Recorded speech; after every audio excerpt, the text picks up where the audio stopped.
Hola, hablemos del Tao. Hoy hablaremos del capítulo 12, sobre el espacio positivo, sobre el todo. Como este es un poema, no quiero estarlo interrumpiendo a cada verso, así que primero leamos el capítulo entero y luego lo comentamos, ¿va? Y dice: Los 5 colores ciegan al ojo, los 5 tonos ensordecen al oído, los 5 sabores empalagan al paladar. Cazar y escapar enloquecen la mente, los bienes detienen las acciones. Por eso el sabio mira adentro, no afuera, deja uno y elige lo otro. La semana pasada hablamos acerca de vaciarse, no contener nada como principio de la acción.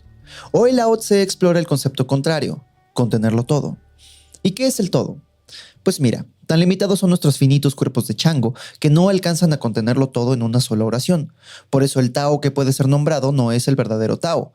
Al hablar del cosmos y de la realidad, lo hacemos en metáforas con escala humana, porque es lo único que podemos imaginarnos y sentir, compararlo con alguna experiencia de la vida real. Como las ilustraciones de dinosaurios que tienen siempre una silueta humana a un lado, como para que te imagines qué tan grande sería en comparación con tu punto de vista, la experiencia en primera persona que es la conciencia. Y desde esta perspectiva humana, atada al cuerpo de chango que la contiene, Lao Tse eligió 3 sentidos y 5 colores, 5 tonos, 5 sabores. Porque sí, nuestro cuerpo observa, pero interpreta la realidad a través del lenguaje y su cultura. Nuestra civilización occidental, post-revolución industrial, identifica que tenemos 7 colores y 5 sentidos, aunque en realidad hay más.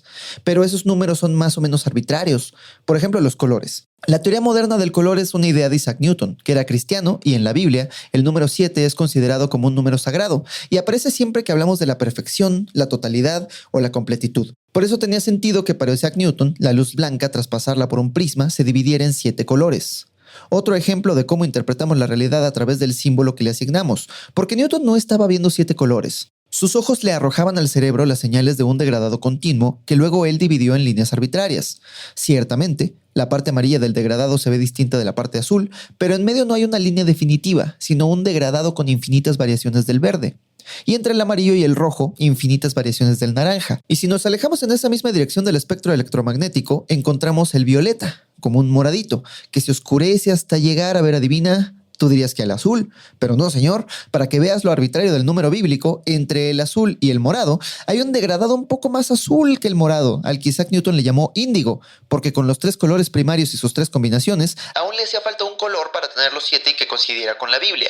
para la cultura china, en tiempos de Lao Tse, existían solo 5 colores. Este número es igual de arbitrario que el de Newton, pero es un número que viene de observar hacia adentro y no hacia afuera. Mira tu mano. ¿Cuántos dedos ves? 5 en cada una. Mira al sol hacia afuera y te dará el norte y el sur como ejes de su viaje de oriente a poniente. Pero en la cultura china hay otra dirección. Hacia adentro de uno mismo, el centro. 5 direcciones. Los griegos antiguos identificaban 4 elementos como los componentes de los que está hecho el mundo, y es un mito tan arraigado en nuestra cultura que aun cuando hacemos series inspiradas en la cultura china, como Avatar, la leyenda de Aang, describimos estas culturas en términos de los 4 elementos griegos. Pero en la cultura china, en los tiempos de Lao Tse al menos, la cosmogonía estaba atada a 5 elementos materiales: madera, fuego, tierra, metal y agua. Nota cómo el aire no es uno de los elementos. Pero las propiedades materiales del mundo eran lo menos importante de esta cosmovisión. Los elementos eran solo el vehículo de un proceso de eterna transición entre yin y yang, día y noche, vida y muerte.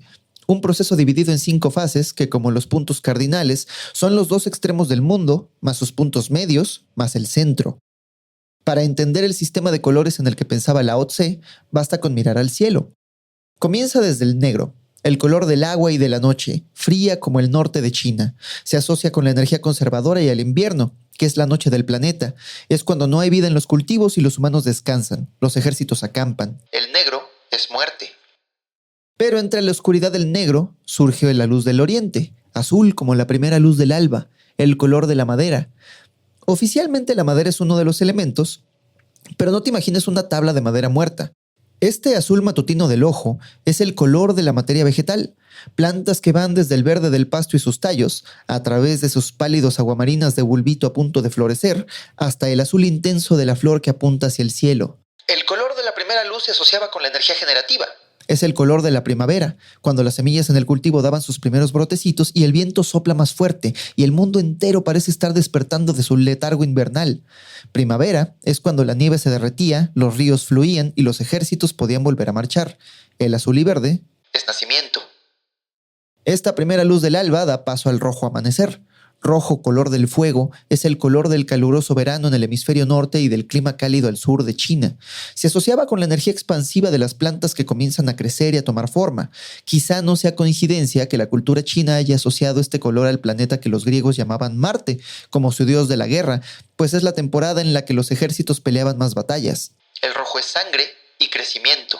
Y al final de toda esta roja expansión, los ejércitos volvían a su casa a cosechar. Este dorado punto medio del año entre vida y muerte era todo el punto del tiempo, así como el sol, luego de su rojo ascenso en el cielo, llega al punto más alto, al centro de todo, y toma un color amarillo, el color de la tierra. Este era el color más importante de todos en la cultura china, el color del centro, de uno mismo. Y tú miras hacia abajo y efectivamente miras la tierra, pero esta tierra no es amarilla. Si acaso es café. Pero es que en la cultura china esta tierra está invadida de madera y tierra viva, color azul y verde, es tierra impura. La tierra más pura es la que no tiene nada de materia viva, y la más pura de todas era el oro. Por eso la importancia de este material, por la casualidad de que compartiera color y brillo con el color amarillo del sol en el periodo de cosechas, cuando la fruta está en su punto y la tierra entrega el producto de todo ese tiempo y esfuerzo. El amarillo en la cultura china es el color más importante, porque el amarillo es vida. Pero todo lo que sube tiene que bajar, y la vida inevitablemente llega a un periodo de decadencia como la tierra en el otoño y el sol del atardecer que se oculta en el poniente, y que Lao Tse lo veía blanco. Blanco era el color del metal y de la energía que se marchita. El blanco es ocaso, y siempre se agota y se apaga hasta que la oscuridad lo vence y regresa la muerte. Y todo se hace negro otra vez. Pero tú ya sabes lo que viene después del negro. La palabra china para color es yanse. 2 caracteres, yan y se. El segundo carácter, se, en chino clásico se podría traducir como una palabra que significa al mismo tiempo color en la cara y emoción. Así que esta cosmogonía viene de mirarnos entre nosotros y apunta un poco a la historia evolutiva de nuestros complejos cuerpos de chango. ¿Para qué desarrollamos nuestra visión a color? ¿Por qué estos colores en específico? Recuerda que los 7 colores de Newton y los 5 colores de China describen el mismo fragmento visible del espectro electromagnético. ¿Por qué la selección natural nos dio fotorreceptores sensibles únicamente a esta región en el espectro de frecuencia del campo electromagnético? En otro capítulo de este podcast hablábamos del libro de Lynn A. Isbell sobre el color como una estrategia de la percepción de los primates para identificar depredadores y fruta madura. Pero ¿qué tal que también lo evolucionamos para percibir ese color en el rostro que delata nuestras emociones, esa tierna ventana que nuestros cuerpos le abren a nuestra infinita complejidad interior? Porque ningún otro animal hace eso. Los perros no se ruborizan, los rinocerontes no se ponen rojos de la cara cuando se emocionan, el león será un excelente depredador, pero no tiene la piel tan delgadita ni la sangre tan cerca del exterior como para comunicarse inconscientemente con el resto de la manada, del mismo modo que lo hacemos nosotros. Seres humanos, tan complejos y tan frágiles, no tenemos piel gruesa, ni tenemos garras afiladas, como individuos somos pura debilidad. No tenemos más fortaleza que el uno al otro. Y las fuerzas de la naturaleza que hemos logrado conjurar y de las que depende nuestra civilización moderna con toda su indescifrable complejidad, depende de la comunicación, de entender al otro. Porque si mañana todos los ingenieros del mundo amanecieran hablando un lenguaje que nadie más entiende, entonces Internet y el sistema de transporte durarían un día o 2. Quizá menos, quizá horas. Desde la perspectiva de esta cultura, que es el conocimiento acumulado de cientos de miles de años de humanidad y de quién sabe cuántos millones de años de percepción, comenzamos a ver el color en las emociones del otro. Y después de vernos las manos y el cielo, decidimos dividir la experiencia del mundo en 5 partes, 2 extremos, 2 mitades y un punto medio donde habita el yo. Quizá ahora entiendas mejor la estructura de este poema, para que veas qué nivel de poeta era Lao Tse. Primero expone su punto en 5 versos y luego da la conclusión en 3. Este poema habla sobre nuestra finitud, de nuestros cuerpos limitados y cómo limitan la capacidad de la conciencia que emerge de ellos. 5 versos porque es el número en el que coincide la totalidad de todos los fenómenos. Así que cada verso es como un punto cardinal de la experiencia humana, un sentido, por llamarle de algún modo. El primer verso dice: los 5 colores ciegan al ojo. Y ahí habla de la vista. No puedes mirar directo al sol, de donde viene toda la luz que luego se divide en colores, porque te quedas ciego. En realidad es por una luz que no vemos, irónicamente por la luz ultravioleta. Pero así lo veía Lao Tse. como una manifestación física de nuestra limitada capacidad, como dolorosa evidencia de que el Tao es mucho más vasto y poderoso que nuestros diminutos cuerpos de changuito curioso. Y luego dice, los 5 tonos ensordecen al oído, los 5 sabores empalagan al paladar. Estos son oído y gusto, claramente. Nota que no hay un tacto ni olfato. Ese quizá venía como parte del gusto. Pero el siguiente verso dice, cazar y escapar enloquecen la mente. y aquí Lao Tse observa una dualidad del espíritu humano que nosotros en Occidente ni siquiera identificamos como un sentido. La diferencia entre ser un cazador y ser una presa que huye. La traducción más famosa, la del sinólogo de los años 20, D.C. Lau, dice algo muy distinto. Dice, cabalgar y cazar hacen a la mente enloquecer de emoción. aquí me imagino que el sinólogo recordó que este era un libro escrito para un rey y al pensar en el sentido de su traducción, se le hizo raro que después de 3 sentidos y de 3 experiencias tan internas y corporales, de pronto hablara de cabalgar y cazar. Supongo que lo asoció con la idea que tenemos de los reyes en Occidente, que son básicamente nobles enjollados que se dedican a cazar y cabalgar sus caballos. Aquí el traductor le cambia un poquito a la locura y la hace más específica, enloquecer de emoción, como para advertirle al monarca que el exceso de diversión es malo, no se le vaya a pasar demasiado bien, mi rey.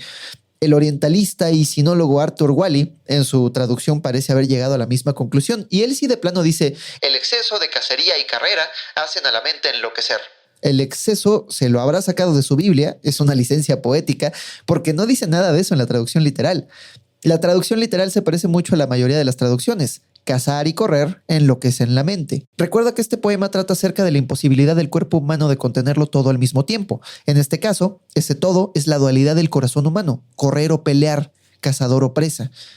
Como seres humanos, nuestra historia evolutiva nos ha llevado a interpretar ambos papeles. Para alimentar, cazamos, y para no ser alimento, huimos. Nuestro cerebro tiene reservado para cada actividad un patrón de actividad neuronal distinto, filtros de la percepción y formas de observar y pensar el mundo diametralmente opuestas que se manifiestan en la química del cerebro y el sistema dopaminérgico. En el fondo, la diferencia entre cazar y escapar proviene del origen de la motivación. Motivación intrínseca contra motivación extrínseca. ¿De dónde viene la razón de tus actitudes? La decisión que tomaste de hacer lo que estás haciendo, ¿de dónde viene? ¿De adentro o de afuera? ¿Es algo que tú quieres hacer o es algo que tienes que hacer? Porque hay una gran diferencia. Como cazador te mueve la emoción de una recompensa al final de tu jornada. Puedes predecir el futuro con más precisión a cada paso que te da tu mente bayesiana en su plan. Como presa, te mueve el miedo de muerte en caso de que seas alcanzado y no puedes predecir tu futuro ni te importa. La prioridad es sobrevivir. Así que se ponen en pausa los procesos normales de reparación y mantenimiento del cuerpo para dedicar toda la energía del organismo a escapar. Creo que ya hemos hablado aquí en este podcast del experimento de las 2 ratas. Una está en una jaula abierta con comida, juegos y la oportunidad de ejercitarse en una rueda, y la otra rata está encerrada en la rueda. Así que cuando la primera rata decide ejercitarse, la segunda rata debe ejercitarse. Al cabo de 6 meses le hacen un examen físico a cada rata, y la rata que decidía ejercitarse tiene todos los beneficios del ejercicio físico: tono muscular elevado, niveles de dopamina altos, buen ritmo cardíaco. Mientras tanto, la rata que tenía que ejercitarse tenía todas las consecuencias negativas del ejercicio. No dormía bien, tenía músculos adoloridos, nivel de cortisol por los cielos y por lo mismo hasta había acumulado algo de grasa. La motivación intrínseca nutre al cuerpo y al alma. La motivación extrínseca lo deteriora. Y hay un momento para todo. No siempre se puede ser paloma, en algún momento debe ser gavilán, pero Lao Tse no juzga. Él solo dice que no se puede ser ambos al mismo tiempo. Es como tratar de tener luz y oscuridad al mismo tiempo, no se puede. Y luego Lao Tse dice, los bienes detienen las acciones. Aquí voy a solicitar la presencia de un árbitro porque hay controversia en el significado de este verso. Solicito un VAR porque según la traducción que leas va a decir algo distinto. Ursula K. Le Guin dice que el ansia de riqueza encadena al pueblo. Y tiene sentido. Ursula era una autora anticapitalista y veía en este verso una advertencia contra los peligros del dinero. La traducción del jurista y autor chino Yong C.H. Wu dice, los bienes raros tientan a la gente a obrar mal. Aquí es un poco más específico en lo que le hacen las riquezas al pueblo. Pero luego, la traducción de D.C. Lau no habla de un pueblo. Él dice, los bienes difíciles de conseguir entorpecen tu progreso. Y no solo es una explicación más individual, es hasta más mecánica, porque las otras traducciones eran como moralidades en contra de la riqueza, pero esta solo dice que el tiempo que pases consiguiendo bienes difíciles de conseguir es tiempo que no le inviertes a tu progreso. De cierto modo te detiene.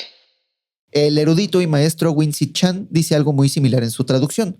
Los bienes difíciles de conseguir lastiman nuestras actividades. En el contexto del que veníamos, donde hablábamos de opuestos que conforman un todo pero que no pueden existir al mismo tiempo, creo que Lao Tse se refiere a esta otra dualidad, entre el tener y el ser, entre los bienes y las acciones. Habla de bienes difíciles de conseguir, pero desde una época previa a la invención del dinero.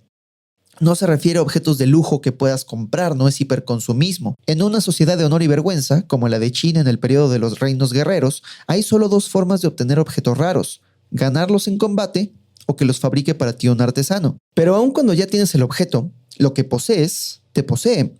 Si yo te digo ahorita que vayamos a una fiesta bien chida en la Lagunilla, te apuesto a que tu nivel de entusiasmo será inversamente proporcional al precio de tu celular. Porque sí, las fiestas en la Lagunilla se ponen chingonas, pero existe la pequeña pero significativa probabilidad de que a lo largo del día pierdas tu celular. Y entre más caro y especial sea el objeto que te arriesgas a perder, menos vas a correr ese riesgo.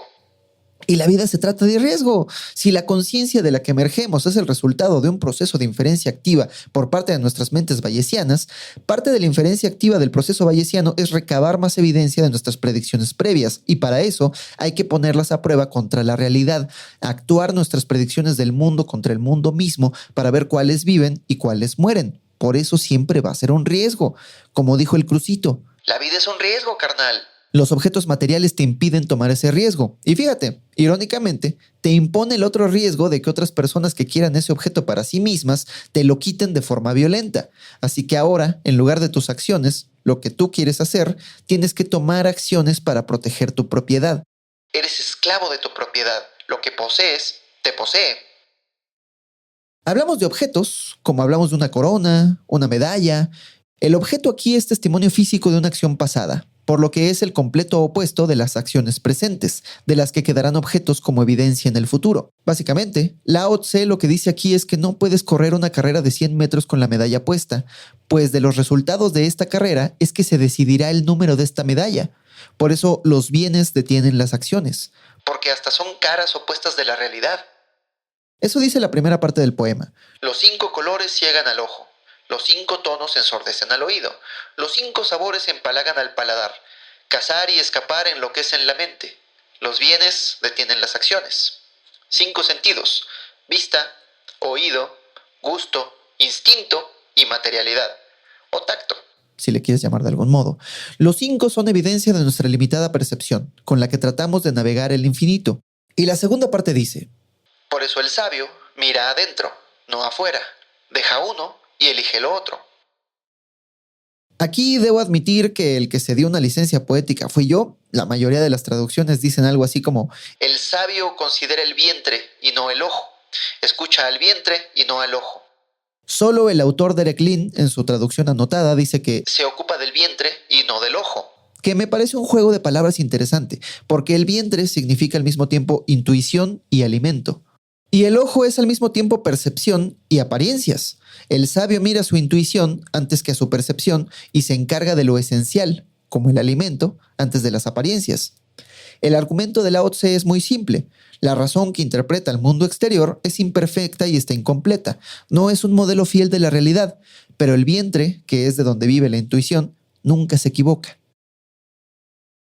Como el primer primate con lenguaje que se miró los 5 dedos de la mano y creyó ver entre sus dedos el mapa del cosmos entero, Lao Tse nos invita a dudar del mundo de las ilusiones a nuestro alrededor y mirar adentro, a la motivación intrínseca, al fenómeno más inexplicable de la realidad física. A tu propia voluntad. Todos los otros fenómenos de allá afuera en el universo tienen una explicación. Todos siguen las reglas del universo con sus matemáticas precisas, pero el único fenómeno que no podemos poner en ecuaciones es el origen de todas las demás. Tu propia voluntad. Tú sabes lo que quieres, pero no sabes por qué lo quieres. Ese es el gran misterio del libre albedrío. ¿Soy realmente libre de hacer lo que quiera si yo no decido qué es lo que quiero hacer? ¿O tú sí decides tus deseos? Yo no.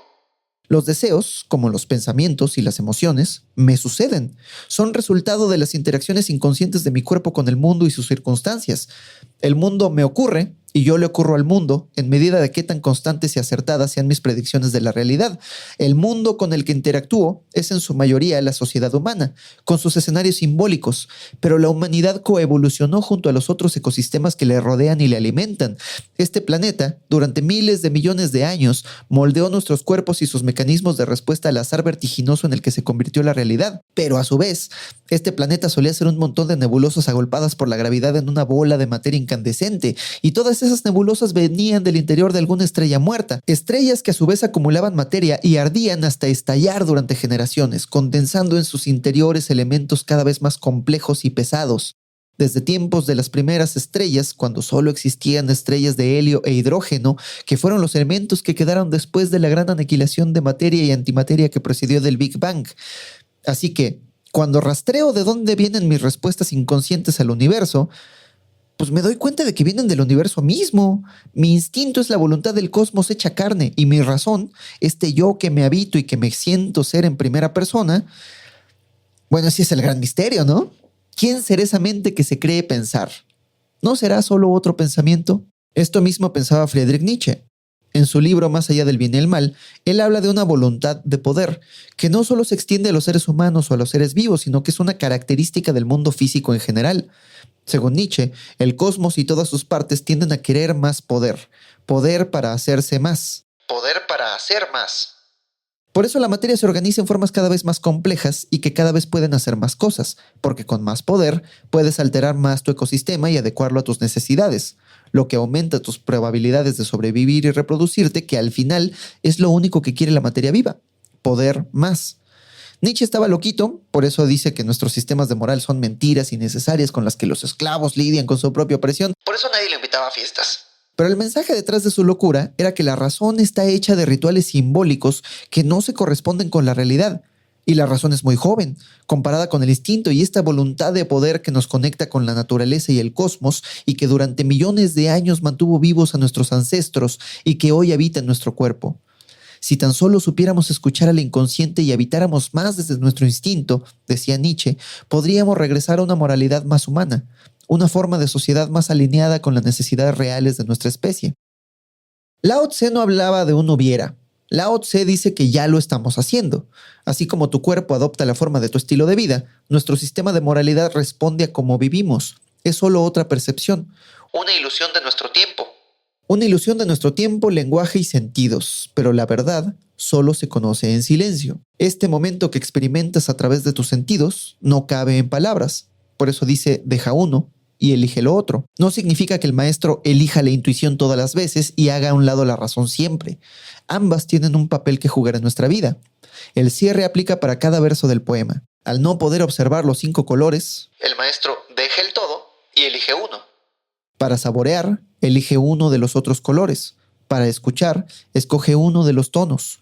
En el caso de un polirritmo, quizá 2, pero no todos. Puedes ver el árbol o el bosque, pero no los dos al mismo tiempo. Cuando eliges detenerte y observar el atardecer, miras el atardecer y no el resto de lo que hay en tu campo visual. Y la mayor parte del tiempo esta decisión la toma tu cuerpo, de forma inconsciente. Por eso las fotos de la luna siempre salen horribles. ¿Te ha pasado que miras al cielo en una noche de luna llena y además la luna se ve enorme desde tu ojo desnudo, pero luego sacas tu celular para inmortalizar el momento y ¡oh tragedia! El majestuoso astro que tú veías enorme y lleno de detalle se ha convertido en tu pantalla en un puntito blanco con un fondo azul. Y luego le ajustas el brillo y la cámara te ofrece una de 2 opciones. O se ve la luna con todo su detalle, pero con el cielo negro detrás, o se ve el cielo iluminado por el halo de luz de la luna, pero luego la luna se convierte en un foco blanco sin detalle. Esa imagen que solo tú puedes ver, de la luna enorme, con detalle y un halo de luz que ilumina el cielo y le da textura, esa hermosa imagen es una mentira. Tu ojo también debe ajustar el brillo del cielo o de la luna para recoger su detalle, pero recuerda que la realidad es este bonito sueño que tus sentidos fabrican para ayudarte a sobrevivir a la realidad. La mente no debe escoger entre un detalle y el otro. Como la cámara, el ojo puede decidir qué observa y te pinta un sueño del detalle de un fragmento de la realidad como si observaras la verdad innegable del mundo. Y tú no decides a qué le pones atención la mayor parte del tiempo. Una investigación del biólogo Robert Sapolsky descubrió que desde muy pequeños, los niños de sociedades individualistas miraban las fotos distinto que los niños educados en sociedades más comunitarias. Con ayuda de un sensor de movimiento, registraron el movimiento de sus ojos y cuando los niños de sociedades individualistas miraban una foto, lo primero que notan es el elemento central, lo que aparece en el primer plano. Mientras tanto, los niños de sociedades más comunitarias miran primero el fondo de la imagen, lo que aparece alrededor. Esto es movimiento de los músculos del ojo. Una reacción inconsciente de una fracción de segundo. Pero que ya está dibujando en sus mentes dos imágenes de la realidad muy distintas, con el énfasis y el significado en otras áreas. Entonces, cuando Lao Tse habla de que el maestro escucha su intuición, nuestro primer impulso, fíjate qué chistoso, es prestarle atención a la intuición, pero desde la razón, tratando de descifrar en lenguaje sus mensajes. No nos damos cuenta de que ya vivimos desde la intuición la mayor parte del tiempo. Tus pulmones inhalan y exhalan sin darte mayor lata. Cada célula en tu cuerpo ocupa sus horas y sus días en procesos coordinados con las otras células y que en conjunto te hacen a ti. El maestro le presta atención al presente, elige este momento y deja el resto. Y como es arriba es abajo, porque cuando escoges una vida, dejas ir todas las otras vidas que pudiste tener. Ser un algo requiere de una elección. Es como la metáfora del ángel y la bestia. El ser humano es mitad ángel y mitad chango. El ángel habita en el infinito, pero no puede alterar el presente. El chango habita el presente y puede interactuar con él, pero no puede contemplar el infinito. Habitamos el ángel cuando nos perdemos en nuestros pensamientos, cuando contemplamos el infinito potencial que habita en nuestro interior y soñamos con todas esas vidas posibles que podríamos traer a la realidad. El problema del ángel es que solo observa, no puede actuar, y de no actuar, nada pasa, y ninguna de esas vidas imaginarias ocurre. Como no escoge, el destino escoge por él. Habitamos el chango cuando nuestra vida y sus rutinas se vuelven predecibles. Cada día pasa lo mismo, así que ya sé lo que puede pasar. En esta vida, en este presente, puedo interactuar con la realidad y transformarla, pero solo de acuerdo a las reglas de esta vida y esta vida es lo único que tengo. Idealmente, el espíritu humano es una mezcla de estos dos. El filósofo danés Søren Kierkegaard recomienda balancearse un poquito del lado del ángel, apenas lo suficiente para mantenerlo a uno ansioso porque, como escribía el maestro, la ansiedad es el vértigo de la libertad. Lao Tse, en cambio, dice que el maestro descarta uno y elige lo otro. El maestro habita el presente, está presente y elige interpretar su papel y ninguno otro. Ese es el precio de la grandeza. Práctica y sacrificios. El sacrificio más grande son todas estas habilidades que no practicarás mientras practicas la que elegiste. Pero recuerda, el maestro sabe que el pasado es recuerdo y el futuro es imaginación. El primer paso de la grandeza es escoger bien en qué te vas a volver grande. La estrategia de Søren Kierkegaard es una estrategia de juventud y la de Lao Tse es la estrategia de un maestro en su vida adulta. Y tienes que escoger. La gran trampa de la filosofía posmoderna fue decirnos que la verdad es lo que nosotros decidamos creer y que la vida no tiene un sentido fijo. Las tristes vidas de esos filósofos europeos sirven como evidencia de lo que le pasa al organismo humano cuando vive sin un propósito y la verdad no es lo que tú describas de ella, sino que tiene sus propias reglas. Si tu descripción se equivoca, tú te equivocas. Todo tu modelo del mundo será una mentira. Qué grave daño fue cuando los nihilistas comenzaron a decirnos que el amor es solo una reacción química en tu cerebro, no significa nada. Pues sí, quizá en cierto nivel de interpretación, pero en otro nivel de interpretación más alto, el amor es la fuente de significado más profunda y a la mano que tenemos. Es la fuerza que une comunidades, es lo que nos deja salir de nosotros mismos y habitar la piel del otro. Y si caemos en el juego nihilista de negar todo lo que le daba significado a nuestros antepasados, estamos tirando al bebé con el agua de la bañera, estamos quemando trigo y paja, nos estamos mutilando el espíritu. El nihilismo es abandonarse uno mismo. Es no escoger nada, y como no escoges nada, el universo no significa nada. Es indefensión aprendida, es dejar de jugar por miedo a la derrota.